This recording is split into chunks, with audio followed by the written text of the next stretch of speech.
Hello, my friends. I'm Dr. Fred Jones, and I have the privilege of speaking with Coach Karen Alexander, the world's only canologist. Coach Karen, so good to catch up with you and so good to see you.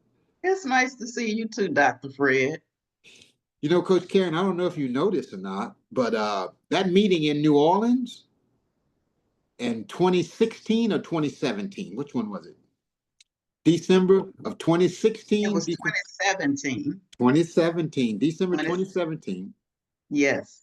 You moved forward and you began to work with me, and you were one of the first people to work with me in my mastermind program. Oh, wow. I didn't realize that either. I had forgotten about it. Yeah, you were one of the very first people. And so tell me what was going on back then, and what were you wanting to do? But just introduce yourself and let's get started. Yeah, so when I met you back then, I signed up for your course because I had just recently retired from the federal government. And I knew that I wanted to spend more time in branding my book and coaching business, if you will, because I have two businesses, but the primary one I was interested in maturing was the one associated with me coaching people and mentoring people about how to overcome their obstacles and challenges so that they could actually achieve their goals and dreams. And so when I met you back in December and took your class, my mindset was that I knew I needed to brand myself, but I didn't know what that meant. And I definitely didn't know how to do it. And of course, I had read some books about branding, but it still did not illuminate for me what my next steps should be and what that meant for me personally, and how I can then present myself or market myself to potential clients.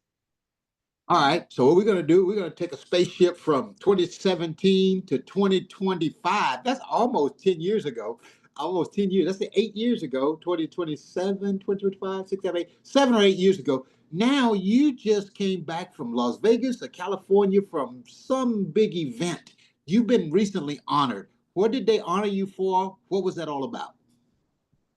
So the Next Star Media Company, this is their fifth year, but for the last 5 years, they've been honoring women nationwide based on their contributions that they've made in their communities and then just in society as a whole, either moving forward policies or having nonprofit organizations that actually assist and help the community in any way. And so some friends of mine nominated me from my church to be selected, hopefully, as the Remarkable Woman of the Year for the New Orleans area. And of course, they told me they were going to nominate me, but I was like, oh, okay, fine. I'm okay with you all doing that. I did not expect the knock on my door that I received with five people standing there saying, congratulations, you have won the Remarkable Woman of the Year for the New Orleans area. And I was just elated.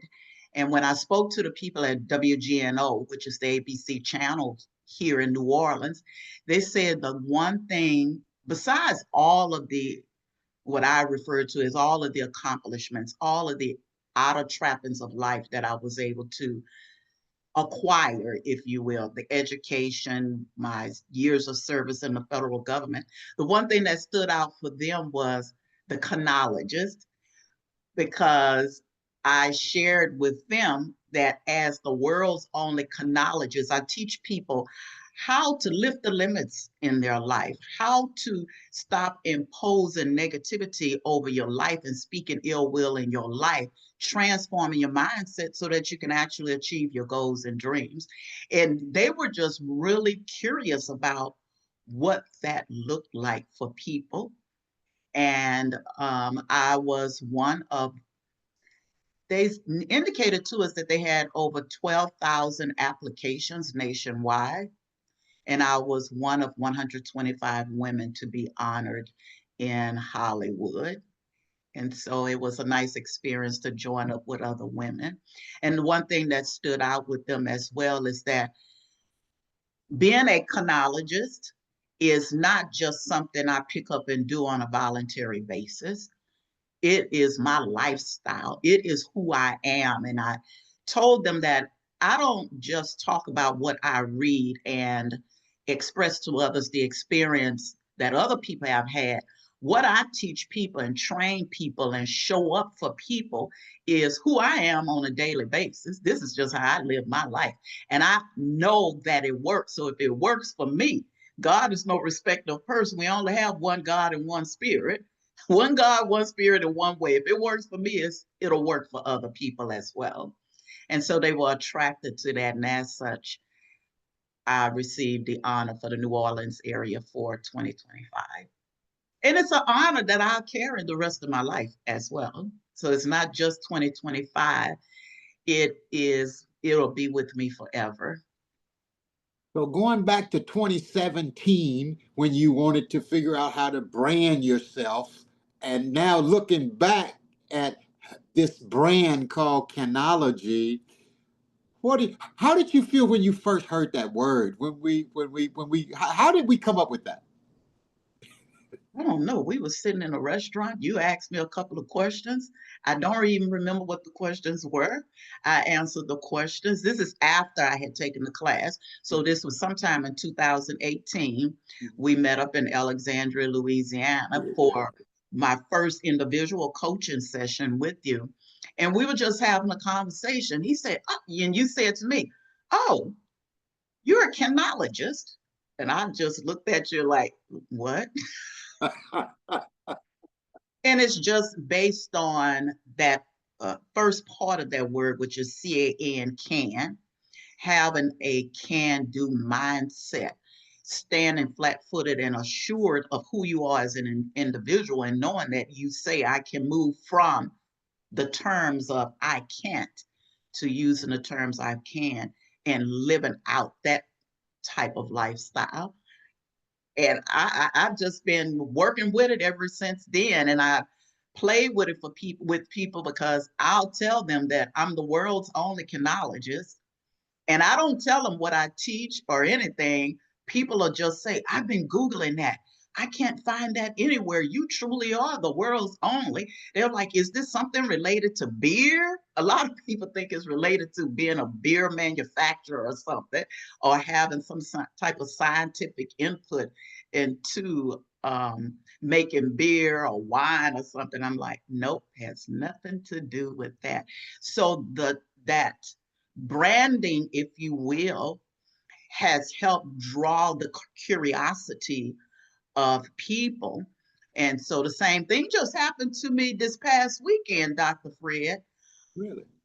For an organization, a cancer organization here locally, their speaker canceled on them at the last minute, so they needed another speaker. Mhm. And the lady was telling me she said she just heard the Lord tell her, Google remarkable woman. And she Googled me and she saw on my website where I say I'm the world's only canologist. And I don't even explain it until you go to another one of my pages and take a deeper dive into it. And she said she was just drawn to it. She called me and I said, yes, I'm available. And so I had an amazing speaking engagement. And then the beauty of it, I was the guest speaker, 10 minutes only. So that meant I had to show up really. I thought making a 30, 45 hour speech, and I've had three 3 day classes that I teach as well. That's a lot of work. But putting together a 10-minute presentation was quite stressful, but I pulled it off. The audience was empowered, freed, if you will. A couple of people were crying and was like, that was so powerful. That's what I needed. And then collaterally, I was able to sell my books in addition to that, and then network with the hopes of having more opportunities and more opportunities not to make money, because making money is collateral to me and it's good, but it's just the feeling of impacting the life of somebody else, leaving a measurement or a footprint on their heart, if you will, or a finger, the foot might be a little too heavy, maybe a fingerprint on their heart, if you will, that I said something to them at the right time, just when they needed it, so that they too can lift up their head and say, yes, I can, yes, I can, and yes, I will. Karen, what is it that you do? Give me two or three things that you do or that you have done that just have blown people away.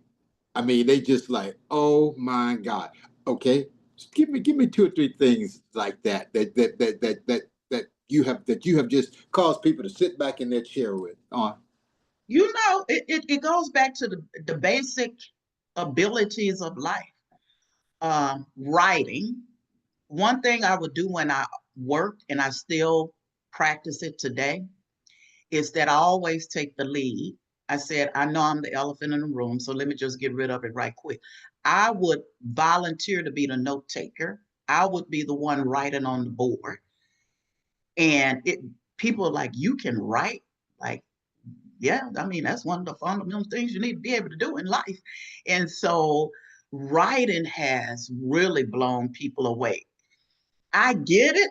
It doesn't mean anything to me, but it really blows people away. The second thing is driving. The fact that I can drive a car without, as the police officers have said, because I'm not going to lie and say that I've always been within the speed limits, but they're like, you're driving this car with no gadgets, no gizmos, no nothing in it. You're just driving this car. I have gotten out of a lot of speeding tickets.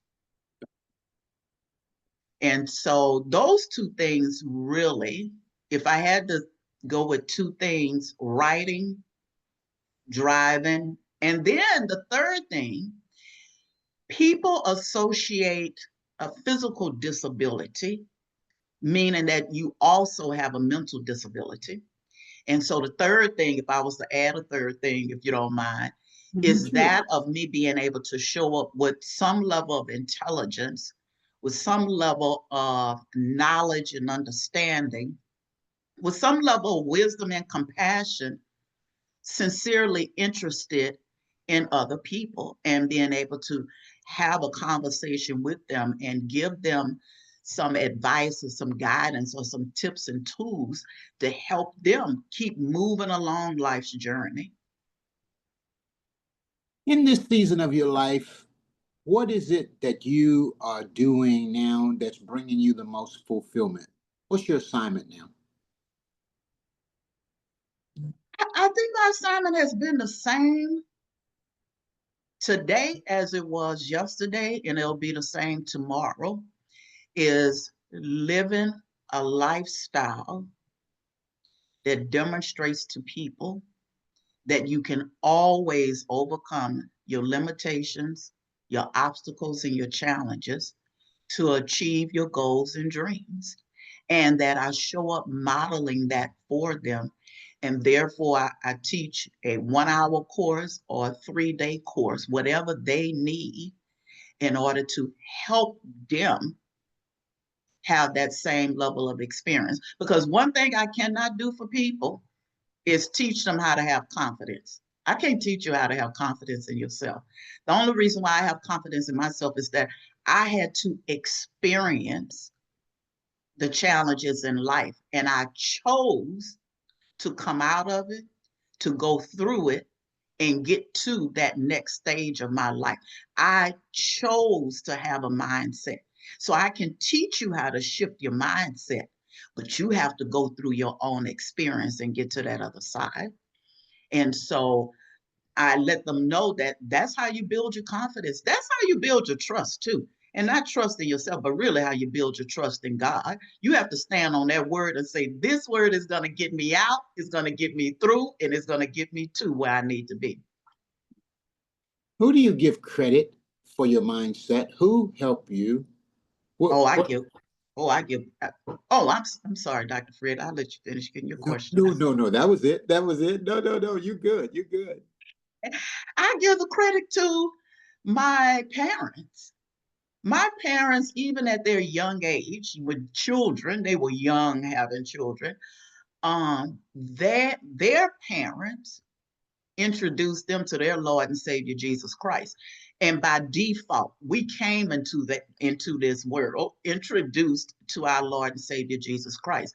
And so having God in their life and having the ability to listen to God to tell this child, every time you hear her say, I can't, you correct her and you continuously tell her that she can.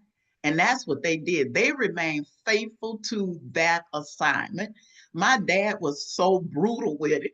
He would tell me, you find the word can't in the dictionary. Well, if you get the abridged version of the dictionary, you're really not going to find the word can't.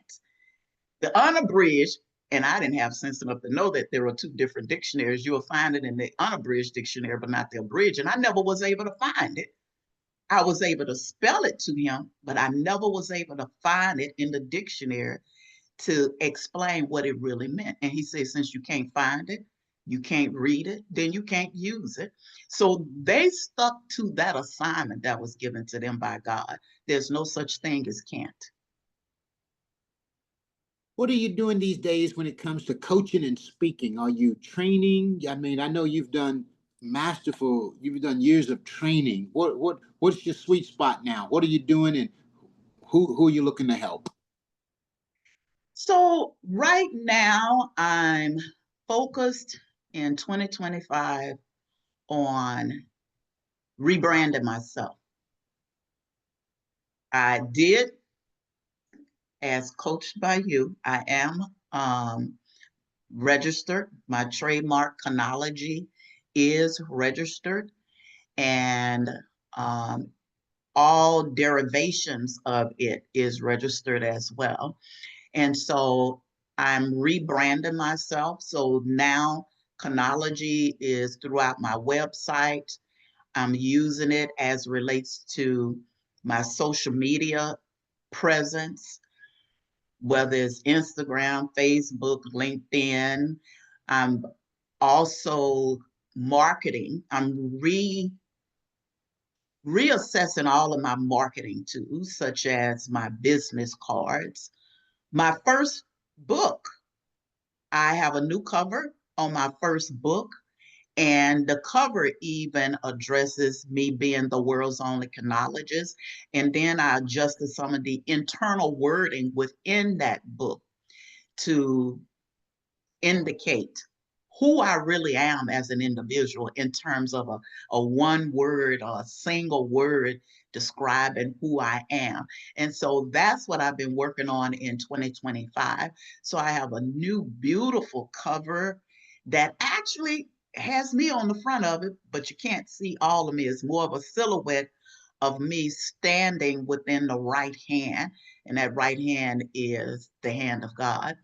And I'm doing the same thing with my workbook that I created after meeting with you, after going through the coaching process with you. And I'm working on my next series of books. And so, in my next series of books, well, actually, it's one series that's going to be comprised of 3 to 4 books, is about the walk of faith. And so starting off with what faith means and then executing and holding on to your faith. And so that's what I'm working on this year. I've kind of set aside individual and group coaching for right now because I just don't have the capacity to do them both at the same time anymore. And so I'm just staying focused on my writing and speaking engagements. That is beautiful. That is beautiful. What would you say to somebody out there who is like, man, they're wanting to change their life. They want to go to another level and they're struggling and they just can't seem to get a footing. What have you done or what did you do when you faced the biggest challenge of your life that has brought you to where you are today? What did you do? Honestly, the biggest challenge that brought me today, here today, I, and I hate to keep saying it and mention it, But it's only by the grace of God I'm here doing what I do today.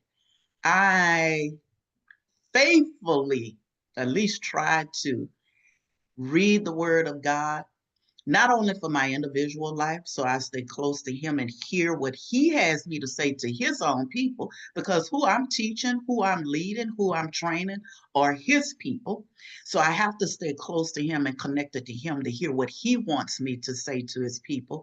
And then also, sometimes what I did learn in coaching individuals and even with group settings, sometimes people don't show up with real transparency. So I have to lean into God to say, what is it that they're really dealing with, and help them to expose that obstacle, that challenge, because sometimes people can be a little sensitive to it or embarrassed about whatever their situation may be. So that's one thing that I do. But then I also ensure that I'm a continuous learner of my craft. I never believe and never will hopefully believe that I have arrived. So I ensure that I stay a continuous learner of my craft. I follow you.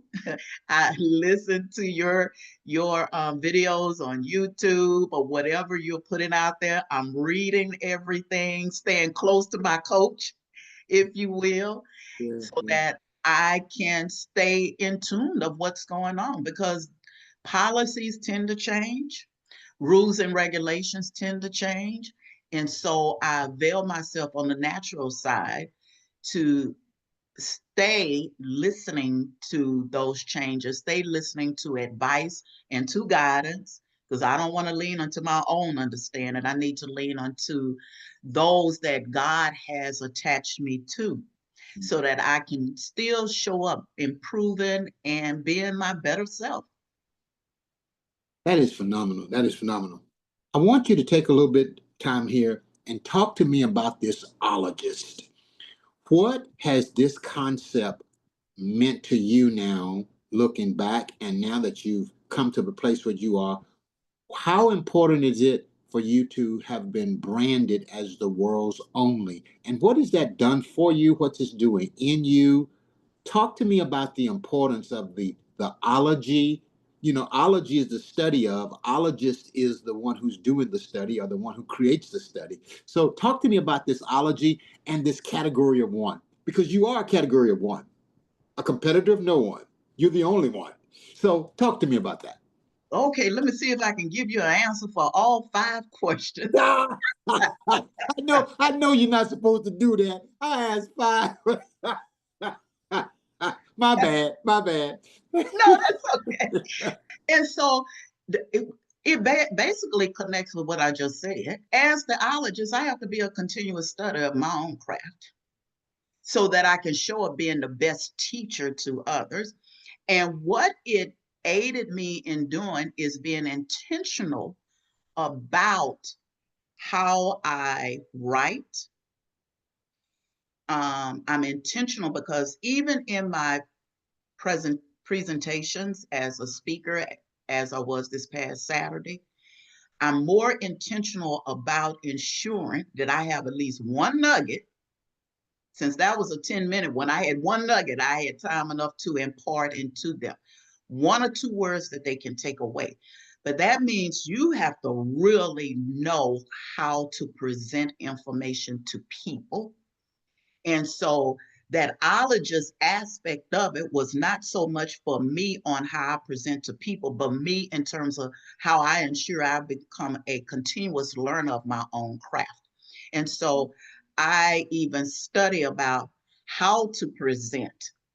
A friend of mine purchased a book for me on how to be my best actor. And it has tips and tools in terms of when you're presenting, how to be a better presenter. You're not just standing there. And it yields more to my storytelling. I'm a storyteller. My parents were storytellers. And so I started realizing the uniqueness in my teaching style versus others' teaching styles.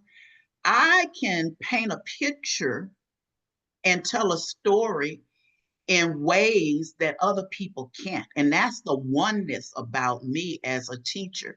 Even my pastor was telling me the other day, he said, Sister Kay, you the most anointed teacher that I've ever met. You can tell a story that really shows up and people can see it, people can experience it, people feel the emotions emitting from the story that you're telling, whether it's a story where you want them to laugh or a story where you're jerking on the heart of that person in terms of feel this despair, feel this sadness, feel this dismay in order for them now to feel joy, feel peace, what that looks like in their life.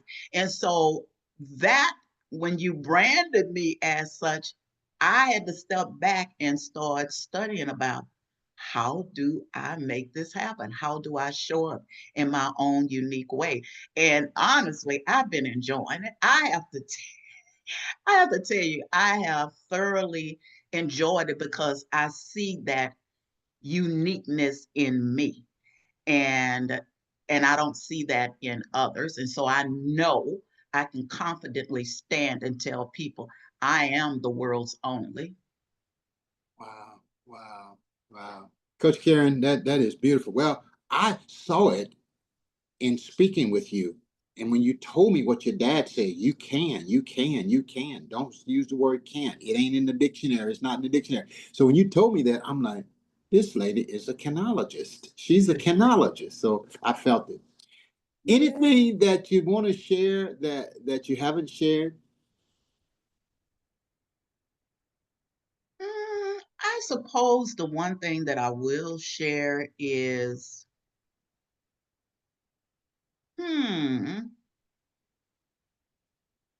we're not in this world to be by ourselves. We're not intended to be a lone ranger or on this island by ourselves. If that was the case, then everybody would have their own island and it'll be me, myself, and I residing on that island. There will be nothing else. Nothing else will be in existence. And so we're not called into this world. When you look at I can easily be I meaning individual. Whatever I'm capable of doing or whatever I want to be able to do, it's about me showing up as an individual doing it.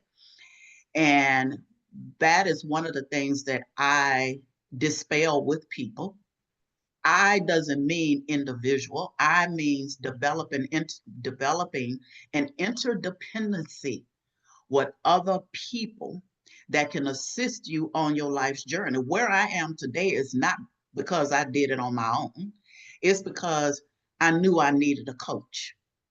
I knew that I needed to take classes to help me to learn how to properly structure a book when I write a book, so that when people pick up my book, it's a page turner where they don't want to put it down. They're like, okay, I'm gonna read the next chapter and then I'm gonna go to bed. But then you read that next chapter and then you're like, okay, one more chapter, just one more chapter, and then I'm gonna go to bed. I want to be able to be a continuous learner. So I tell people interdependency is more important than being your own individual self. I get it. You want to be authentic, you want to be unique, you want to be you. But you can't be you if you are not connected with other people that have that same interest in being you. So I am very conscious of my circle of friends, and they are truly like two of them. I mean, we just want to be there with you. We want to support you. And they work for me because the core part of who I am, I'm really an introvert. I do not get my energy from people at all. People can tend to overwhelm me. So what I do, my friends are those what I call extreme extroverts, the ones that's going to work the room for me, the ones and they do that naturally. Oh my gosh, did you all know my girlfriend that's sitting next to me? She's the guest speaker for today. I can just sit there and they support me in what I'm doing, and they love it as well. And they don't want anything in return other than our friendship.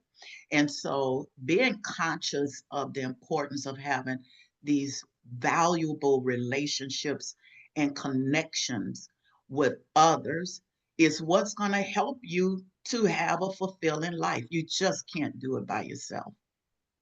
Wow, that is a powerful, powerful concept. Karen, if someone wanted to find you, work with you, invite you to be their speaker, keynote speaker, how do people find you? They can go right to my website, www.karen, and it's important, KARREN, KarenAlexander.com. And on my website, you can get more information about who I am as an individual. There's a video about my life that you can look at as well. The website tells about the various courses that I teach for various age groups. And then, of course, there's a Contact Karen page. Well, you can just reach out to me if you just want to chit chat and talk. Or if you already have a planned event and you want to request me as a speaker, you can do that on my website as well. Karren, Alexander, Alexander. Ander. Ander. Help me out there. Coach Karen, closing words belong to you. Closing comments.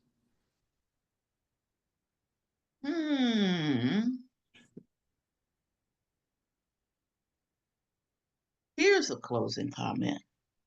Boy, there's so many thoughts that are running through my mind. So I know you can edit this and cut this part out. Closing comment. What would be a good closing comment?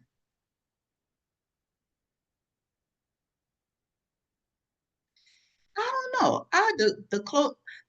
So the closing comment that I would share with everyone from a mindset standpoint that I hope will shift you from whatever you're dealing with today so that you can get through it and meet your tomorrow is by standing and affirming and continuously saying to yourself, I can, I will, and I must. Because there is someone that needs you too, whether it's your children, your spouse, other loved ones, or friends. They need you to be your very best. And I will, I must, from the world's only canologist, Karen Alexander. Thank you, Karen. It was good talking with you. Thank you, Dr. Fred. It's good talking to you too. All right. Okay, let's see here.